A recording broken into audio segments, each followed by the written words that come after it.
Appreciate you guys being here. Figured it'd be easier to kind of get together earlier and then have you stick around to the end. I don't think we're going to be picking again here tonight, so probably picking here for a little bit. But I'd say just collective effort. A lot of people in the organization that are involved in this process, as I alluded to, the pre-draft press conference. I would say it was a collective effort throughout the course of the draft process. There's certainly a lot that goes into this from a lot of different people. I'm certainly appreciative and thankful for the help and the assistance of the people that are involved. Everybody has input. Everybody has a say. The decisions that we make, we've talked about from the beginning. We try to do what we feel is in the best interest of the organization. And we kind of ended up with the result that we had here this evening. I would say, we had talks leading up to the draft with some different folks about potentially moving up. We thought this could be a possibility. I think all along we were prepared to pick at 2, more than likely knew we were going to pick at 2, and then whether or not we could move from 12 to wherever it was, we're contingent upon a number of different factors. Good working relationship with Monty, the Arizona organization, so there was dialogue, I would say, over the last handful of days about maybe some general thoughts and parameters about whether or not if this is something we were interested in doing. And then D'Amico and I, just can't say enough about his involvement, the communication. He and I talk regularly about different scenarios. If we do this, here's what could happen. Okay, here's another option. If we do this, okay, and if I have to pick at this spot, here are some of the players that would be considerations or factors. So it was a team effort. I think this is an organizational effort. We've said from the beginning this isn't about one person. It's not going to be about one individual. It's just trying to put together the best team collectively as much as possible. And I think the 2 players that we selected this evening are certainly emblematic of that. We'll have an opportunity to visit with them a little bit more in depth tomorrow when they're here. But certainly excited about adding Will and CJ to the roster. So with that, I'll take we'll take some questions. John, why don't you go ahead? Thank you. Talk about Stroud, of course, and then when you traded back up, that was really the boldest move by general manager here since 1978 when Phillips got back in. So it was historical here. Tell us what went into that. You said you've been talking to the Cardinals about it to actually pull the trigger. How did you pull that off? Yeah, it's kind of a loaded question there, but I would say start with CJ. Really productive player. We had him in the building for a visit. He's, I would say, as competitive a player. Has an edge about him in a good way. Loves football. Wants to compete. Wants to be great. Good size. Comes from a good program. Ryan does a great job, with the program down there at Ohio State and or up there at Ohio State. Certainly with the quarterback as well. CJ's been a productive player. He's been an accurate player. Certainly has a long way to go. I think he'll admit that. I would say there's no timetable on any player. So the goal is for the player, whoever they are, to come in here, work hard, earn their role on a team, whatever that entails.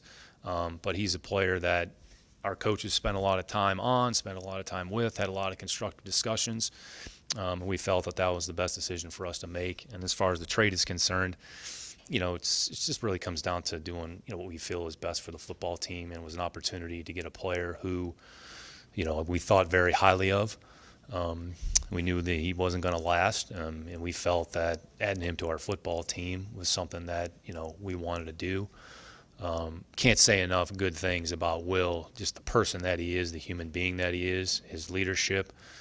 And unsolicited, before the draft, we received just commentary about, just the praise was just incredible. But we've talked about this, whoever they are as players, they are as people as well. And when you see a consistent pattern of behavior and every step of the way, the messaging is the same, then it says a lot about who that individual is. So, really the trade in and of itself was just about doing what we felt was best for the team and the organization.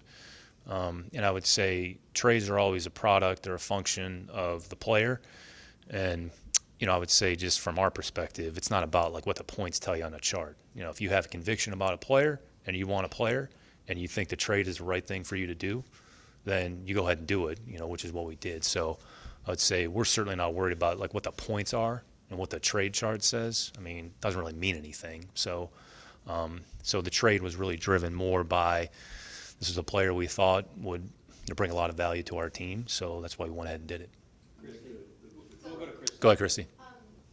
After three tough years around here, to be able to address your need at quarterback and get perhaps the top defender in the draft, I know you've been in the draft room, but do you feel the excitement with the fan base, and are you excited to give them something to be excited about? Yeah, I haven't been out of the building here in a little bit, but it's hard to say that you've addressed a need when a player hasn't walked in the building. I think we've identified players that have the traits and characteristics that we think we want to have in our building, and it's not just about what they do on the field; it's about other qualities that they possess. I think one thing that's going to be important is for whoever we draft tonight and then the future days here is they have to earn the respect and the trust of their teammates, and they haven't really earned anything to this point, or they're certainly not entitled to anything. So I think we're excited about the opportunity that's in front of us. It doesn't mean really anything at this point.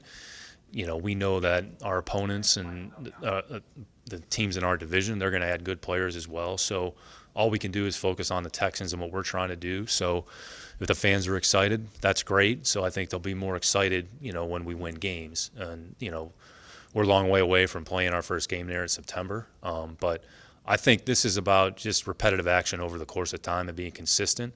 And we're not going to solve anything in one draft, one player, one night. It's going to take a series of actions over time with the right people, with the right mindset, that believe in the things that we're doing, that believe in what we're trying to build, and then hopefully that will manifest itself on the field when we actually do play. For the last couple of years, you've been acquiring a lot of assets, especially draft capital, to make this move here using what you've had. What about the context of this year made you prepared to move for that? Because next year you would have had two first rounders. What about this year in the team made you comfortable to make that move this year? Yeah, every year is different. Every draft's going to be different. You can't really project what's going to happen in 2024. So we talked about this before the draft. I think we put ourselves in a position. We created some optionality for ourselves. So if we felt there was an opportunity that we could take advantage of, then we were in a position to do it. And I would say the way kind of the chips fell, like that kind of happened to work itself out. And again, we haven't played a game yet. These players haven't been in the building. They haven't done anything to this point. Like they've been productive players in their respective programs, but the reality is they're starting over. So what we try to do is just create flexibility for ourselves, and you can accumulate as many draft picks as you like. How you utilize those draft picks, ultimately you have to take the information, process it, have constructive dialogue about it, and then kind of go through what-if scenarios. And if you make this move, here's what's going to cost. Are we comfortable with it? Do we have conviction behind the pick? Do we have conviction behind the player? And I would say the staff involvement in that is a part of it. So it's the player, how we feel the player is going to fit our program. What do they bring to the table? What do we have to give up in return? And we're either comfortable with that or not. And I think from an ownership perspective, the McNairs have certainly been supportive of what we're trying to do. I think the one thing that they, enable our staffs to do is really do our jobs and give us the ability to try to make good decisions for the organization. So, from that perspective, we're certainly appreciative of that. I don't want to speak for D'Amico, but I know he feels the same way.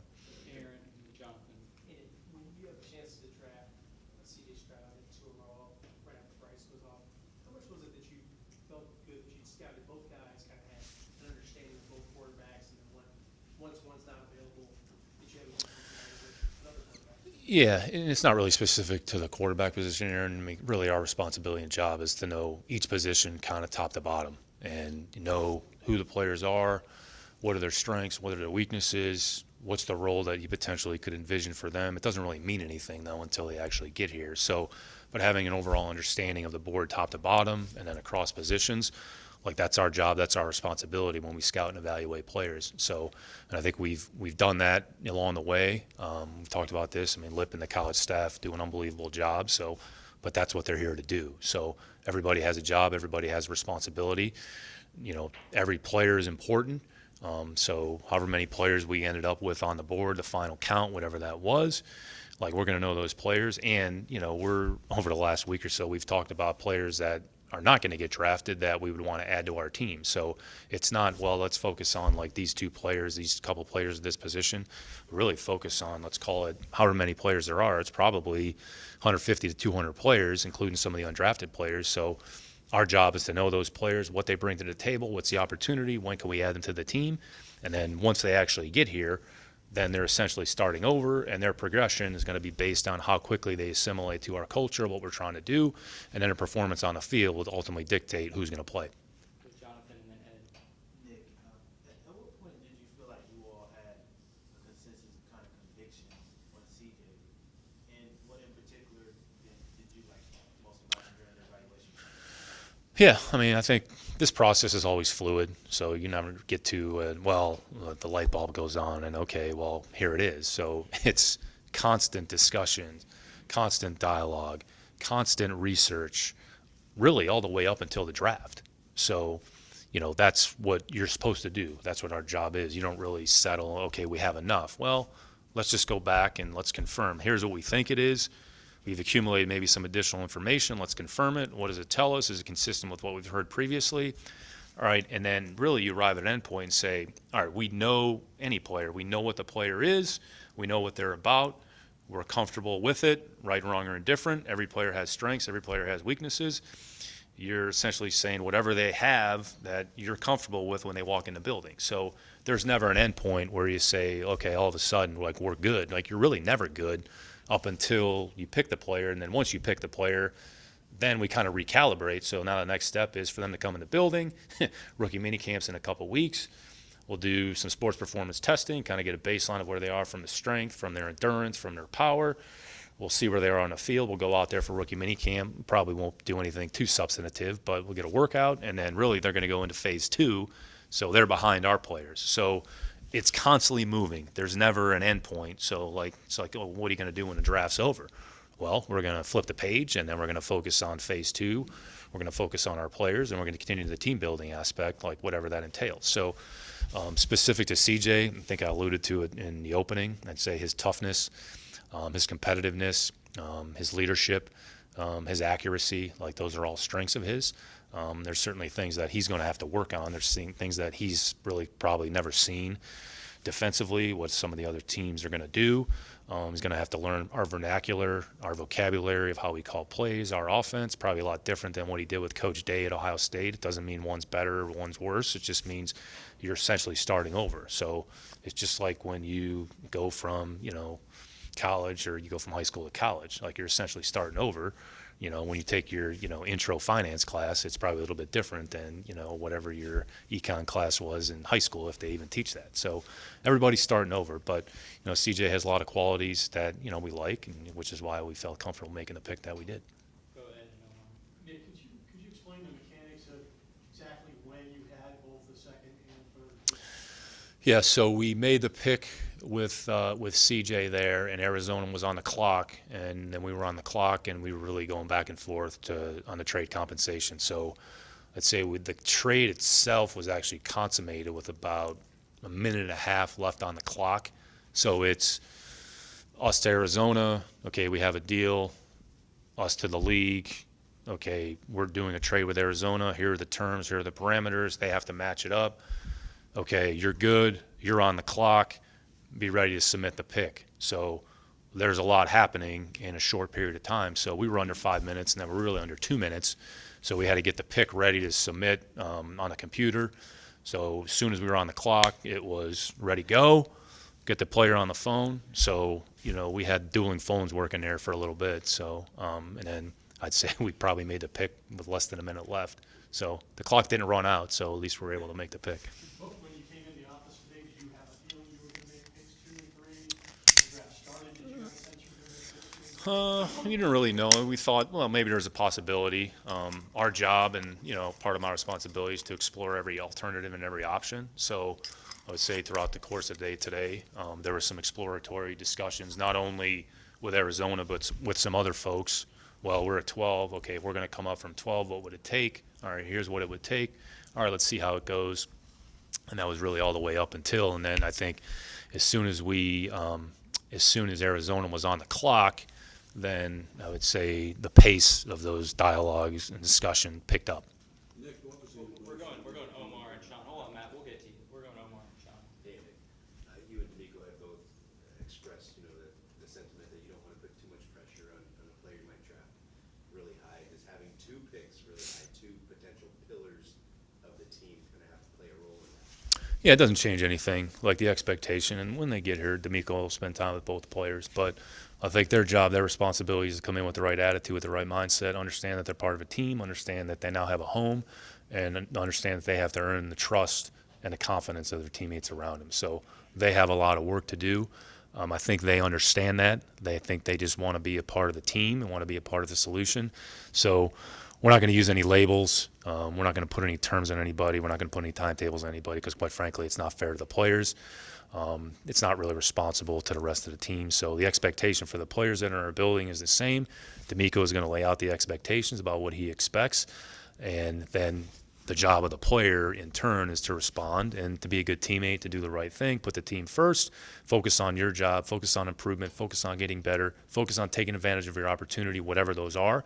And that's going to be the expectation, whoever is in this building, between now and the start of the season in September. So that's where the focus is. It's not on any, vernacular or about, what their future is or their role in the organization. Quite frankly, they haven't earned it yet, and they have to earn that when they get here. We'll go Sean and Matt. Nick, I was- Sean first. Nick, late this past season, you mentioned that you'd started the scouting process a little bit earlier than you typically have before. Was tonight maybe validation for you, or this process leading up to tonight almost validation for you with what you initially thought you were going to do with that number 2 pick? Yeah, I'd say this process is really just about work. It's about constant, consistent work, and it's not about creating any sort of expectation. Every draft is different. Every, player is different, and this is part of our job and responsibility. So I think a lot of people put a lot of time, a lot of effort into this, and it's just one draft.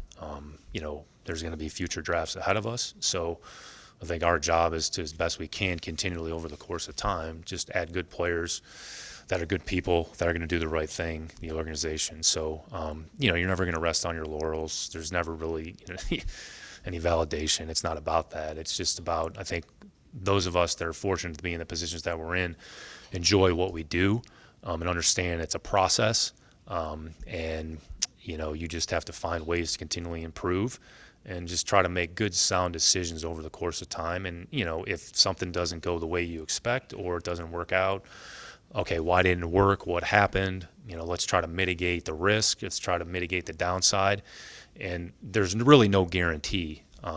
It's funny, I was listening to a podcast a few weeks ago about 2 professors. They had done a research paper about the draft and just the probabilities and some different things. And I've even said this, and I know everybody looks at me like I have 10 heads when I say this, but, a draft is a 50-50 proposition. It's a coin flip. It's just reality. So there's nobody that's any smarter or, in my case, I am probably dumber. But, there's a lot of risk, and you're not really sure how it's going to go. So you try to take the information, you try to process, you try to make good, sound, smart decisions, and you hopefully that it manifests itself in positive results. So really not going to know the answers to that here for a little bit. But, I think we've positioned ourselves decently. So, it's all about taking advantage of our opportunities, and that's the only thing that we can do, and the only thing we can control is our performance. Everybody within the organization, the only thing they control is their performance on a day-to-day basis, and do it consistently, do it to the best of your ability, and that's all we could ever ask. Go ahead, Matt. Nick, congratulations. I was over at the draft party, and you talked about the mechanics of getting to that trade and such. When C.J. was picked, the crowd exploded. When there was a trade possibility, everyone was stirring. Then when the deal was done, it was twice as loud. What was it like inside that draft room? I know you need to stay even keeled, but what was the emotion? Yeah, it's pretty subdued, quite frankly. So you just kind of move from, it's very transactional, unfortunately, but it's very transactional. You go from one transaction to the next transaction. So I have a transaction at 2, all right, now we have a transaction at 3. So until, I would say, there was some emotional outburst probably at the end when we actually consummated the trade. There's natural excitement. And look, people should be excited. I'd say people put a lot of time and a lot of effort, a lot of work into this, and when you see something come to fruition, you should have some emotion. I get emotional as well. I know it doesn't appear that way, but but I think you also have to be realistic about where you are. So it's exciting. I think I'm probably better off not being at the draft party, but we have a job to do. So I know not to take the excitement out of it. Like, we should be excited. We should be appreciative about the opportunity, but it's one transaction to the next. So you got to flip the page, and you can't get too high or low. And then I think once we got to the end, I think there's certainly some natural excitement, probably because we knew they wouldn't have to stick around too late because we weren't picking the rest of the night. So, Showing teeth? pardon me. Were you showing teeth? I don't know. We'll see when the video comes out if I was showing teeth or not. So. I know the guys haven't been in the building yet, and they still have to, just kind of earn their keep on the field. But to that excitement part, what excites you the most about what you were able to do to add to this roster? Yeah, I mean, hopefully we're adding good players. I just think that who they are as people is certainly significant. Their stories, which everybody will have an opportunity to kind of see their story and kind of what they're about and their roots. I would say, CJ's mom's influence in his life is significant. Hopefully I have an opportunity to meet her tomorrow. But we're all a product of our upbringing and the people that are around us. So I think for them, this is validation of all the work and the time and the effort that those people poured into them. At some point, somebody is poured into us. Somebody's poured into you over the course of our life. So, and this is a momentous occasion, I would say, for the player and the individual, because it's their dream becoming a reality. It's what they've worked their whole life for. So now that the reality is here, now the reality is it's about work. So I think both players have a certain amount of pride, a certain amount of mental and physical toughness, which to play in this league, you need to possess those. So hopefully they're excited about the opportunity in front of them. They're excited about the work that they are going to have to put in. And I'd say both players aren't afraid to hold other players accountable. They've shown the propensity to do that with their respective programs. Now, whether or not they're actually going to do that here their rookie season, but I'd say leadership is more about your actions than your words anyways. So if you put in the effort, you put in the time, you put in purposeful work, your teammates see that, that's how you earn the respect of your teammates. So, Will and CJ should be excited. They've earned this opportunity. I think they're excited about coming to Houston. I think they're excited about playing for the organization. I think they're excited about playing for D'Amico and the coaching staff, which is good. So, but in the end, it's about work. Now this is their job. This is their life. So they're only going to get as much out of it as much as they put into it. We'll close with DJ, Cole, and Sarge. Going back to, obviously, when you talk about quarterback, a lot of it comes down to fit. So what about C.J. Stroud was a good fit for the offense? For that, they're going to run a lot of slow. Yeah, well, we'll see exactly what that looks like. I mean, it's going to be, new system, a new offense. So I think, job of the staff, and I think, out in San Francisco, they showed the ability to do that kind of, you build an offense around your players. It's not the other way around. So, and the players, what do they do well? How do we put them in a position to do the things that they do well? So, not just the quarterback position. So CJ has, a lot of good traits that go along with playing that position. So how that fits with what we're doing offensively. So there's probably going to be some things that, are easier to do than others for him. Like, what's the fit? How's it going to look? We'll see. We'll find out. That's part of learning. It's part of growing. It's part of adapting. It's part of adjusting. I mean, that's what the NFL is about. So there'll be things that he's going to probably be asked to do that he hasn't done before. Maybe there's some things mechanically that he hasn't done that we're going to coach, out of him or coach him on. So that's part of being a pro. That's part of, learning your craft and just trying to figure out, okay, what do they want me to do? Okay, how does that feel? How does that fit? And then just from a coaching standpoint, let's put the players in the best position and try to accentuate their strengths. Same thing with Will. Like, Will's going to be playing in a different system than he played in Alabama. Like, our defense is different than Nick's defense. So, okay, now we're in our defense. So, okay, how is that going to translate over? So we'll find out. So there's an ebb and flow of this a little bit, and it's going to take time. So, we have, it's April, whatever today is. So May, June, we'll get, 6 to 8 weeks of work. then take a little break, and then we'll come back for training camp. And training camp is where we're going to build a foundation, and then we're going to really get a better evaluation of, where the players are, and then we'll see who's most ready to play, come September, whoever the opponent is. Last two, Cole. Nick, naturally, you can always go ahead and move up or down the draft board, but when you look at the level of talent at certain positions that could be available when you're on the clock next in the third round, do you like the depth of where you have the other prospects? Yeah, no, it's a good question. We've actually looked at that and we know where we're positioned. So we have 65 and 73, and then the 2-4 is the fifth, 3-6, the 2-7. So we have a little bit of flexibility, and what we'll do tonight, we'll go back, kind of see what's left, understanding there's probably going to be another 30-ish, 35 players that are probably selected before we pick. Could we move from 65 into the second round? There's a possibility, but that's going to be player driven. So I think we've identified some players that we like. We also understand we're going to lose players. That's the reality of it. So we're going to lose players along the way. But I think in that general range, kind of how we have the players graded relative to their value and potentially what their role could be, we think there'll be an opportunity to add some players to our team that, we'll be happy to have in the building. Last one, sorry. Nick, this team is still in a rebuilding process, and you all had a high draft pick number 2, and there's a lot of needs there's a lot of holes that still needs to be filled. And you took quarterback, you have 2 quarterbacks on the roster. Do you feel that you took a day one starting quarterback in C.J. Stroud? Yeah, just to the initial part of the question, I've never uttered that phrase or used that terminology about our program. I think, we're just trying to build a program and just trying to put as competitive a team out there as we can. So what a player can do, ultimately it's going to be up to their performance. And, we're not going to put any labels. We're not going to put any timetables on anybody, any particular position, any particular player. So we'll do what we feel is in the best interest of the team.